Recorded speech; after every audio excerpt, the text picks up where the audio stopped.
दरम्यान मनसे अध्यक्ष राज ठाकरे आज ठाणे कोर्टात हजर राहणार आहेत। 2008 मधील मनसे आंदोलनाशी संबंधित सुनावणी प्रकरणी राज ठाकरे आज कोर्टात हजर राहतील।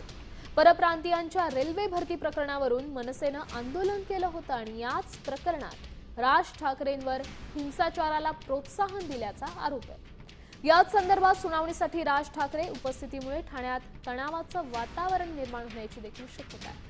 त्यामुळे पोलिसांकडून विशेष बंदोबस्त ठेवण्यात आला आहे। मनसे अध्यक्ष राज ठाकरे थोड्याच वेळात ठाण्यातील जिल्हा आणि सत्र न्यायालयात हजर होणार आहेत। 2008 साली रेल्वेची काय भरती प्रक्रिया होती, या रेल्वेच्या भरती प्रक्रियेनंतर काही परप्रांतीयांना मारहाण करण्यात आली होती, जे काही परप्रांतीय उमेदवारांना मारहाण करण्यात आली होती।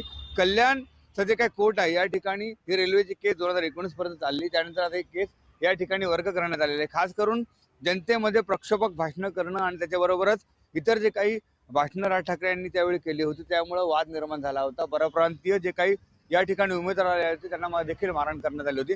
हे जे काही सगळे प्रकरण आहेत हे मुंबईमध्ये वर्ग होणार होते, परंतु कल्याणचं हे काय सेशन कोर्ट आहे त्याचा मेन जे काय स्थान आहे ते ठाणे जिल्हा आणि सत्र न्यायालय असल्यामुळे या ठिकाणी राज ठाकरे यांना हजर व्हावं लागणार आहे। आपण बघू शकतो खूप मोठ्या प्रमाणात बॅनरबाजी देखील या ठिकाणी राज ठाकरे यांच्या समर्थकांनी केलेले आहे। खास करून जी काही बॅनरबाजी केलेली त्याच्या माध्यमातून राज ठाकरे आज हे न्यायालयात हजर झाल्यानंतर या ठिकाणी मोठ्या प्रमाणावरती मनसैनिक देखील गर्दी करणार आहेत।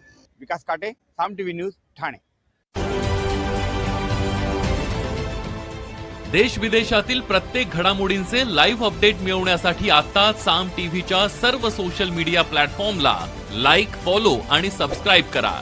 तसंच सर्व नोटिफिकेशनसाठी बेल आयकॉन प्रेस करायला विसरू नका।